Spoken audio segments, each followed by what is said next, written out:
Patagonia has a rugged beauty, and the jewel in its crown is Torres del Paine, famous for its iconic granite towers. It's where the Patagonia team have come to film two creatures during the brief spring.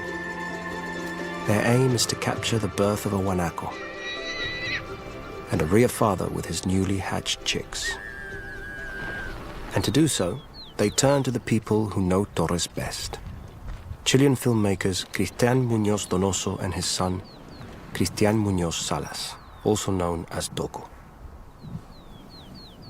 They would each take on one of these challenges. With Toco is director Hannah Hall.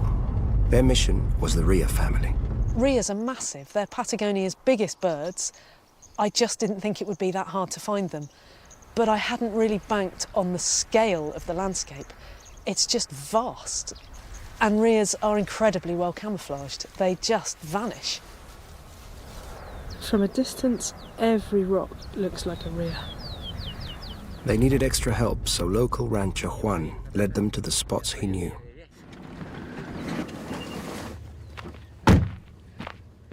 So Juan is just going to check the route ahead for us. There's a bit of a, well, it looks like from here, it looks like a bit of a cliff. He's just going to check if there's a route down. It's his land, so whatever he says goes. It's not his car, however.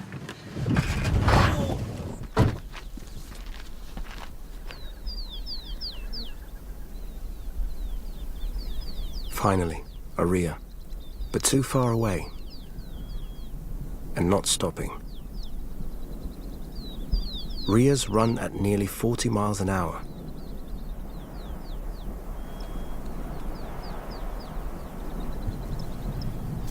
Next place.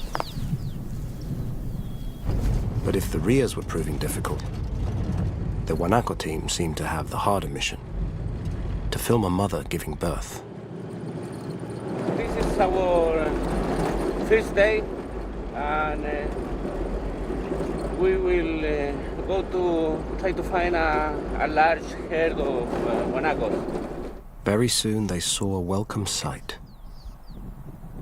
There is just a chulengo, a new born. Just look at the chulengo. Getting close wasn't the problem. But they'd missed the birth, and only by minutes. But for the rhea team, Patagonia had unleashed its powerful winds. They're called the Broom of God, gusting over 100 miles an hour and making filming impossible. I genuinely can't stand up.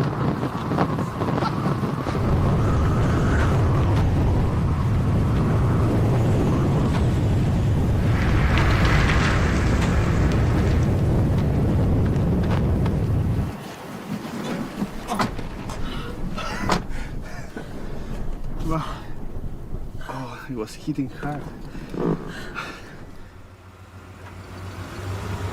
The next day the wind dropped. The rhea team had a new lead. But Cristian had a word of warning before they went their separate ways. I mean, this is it's a very well-known place for us because this area is full of pumas. So we have the two sisters that they are famous that we shot for the BBC. And we have a huge male, that is a huge male. He is not afraid of people, he keeps the distance, but it's a little, I mean, we need to be aware of him. Like any father, Cristian was concerned for their safety. If we encounter pumas, what's the protocol? Run! No, do not run, do not run. I just keep the radios on and I will be checking, I don't know, every few times. Or a few times during the day to see if you are okay. So good luck. I will see you tonight. Okay. Bye. Off we go. Puma country. I'm sticking with you, Toko.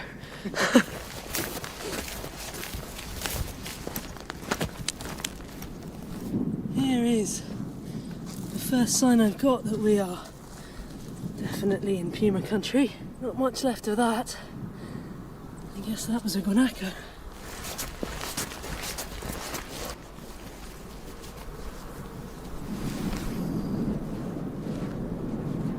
He's there. Finally, a rhea that was staying put.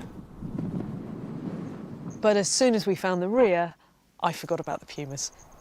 It was the closest we'd managed to get to one. He was sitting on a nest and he wasn't going anywhere. He just sat tight on that nest and we just had to do the same. They needed this dad to have chicks beneath those feathers. After 5 hours, he stood, only to reveal that there were no chicks, just eggs. And rheas can sit on their eggs for 5 weeks before they hatch. It was disappointing. We just didn't have time to sit with him and wait for them to hatch. It was really gutting, but we had to move on. Down the road, for the Wanako team, it was all kicking off. So we just found another guanaco about to give birth. He's alive.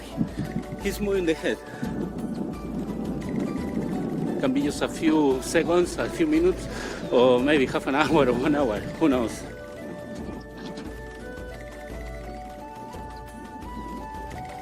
Suddenly, there were chulengos appearing all over the place.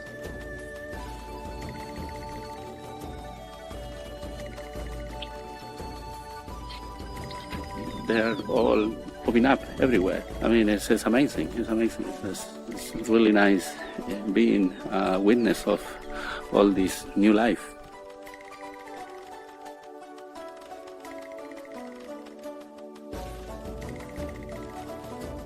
The Wanako mission was complete. But the rhea team were running out of options. They had one last tip they could check out. We've been told about a lake where rheas are often seen. It was called Lake Nyamdu, which is the local Spanish word for rhea, which I thought was a good omen.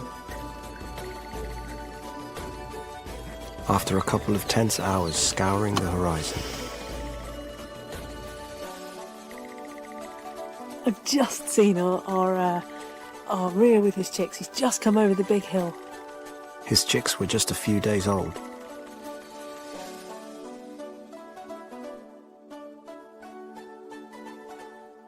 And this time, Toko managed to get. It was a huge relief. Sometimes it's the things that you think are going to be easy that take you by surprise and prove to be the most difficult. Sometimes every glimpse we film is a hard one, and we keep time. And with a little luck, we can let the people see this amazing country and its special wildlife. It just goes to show that you can never second-guess Patagonia.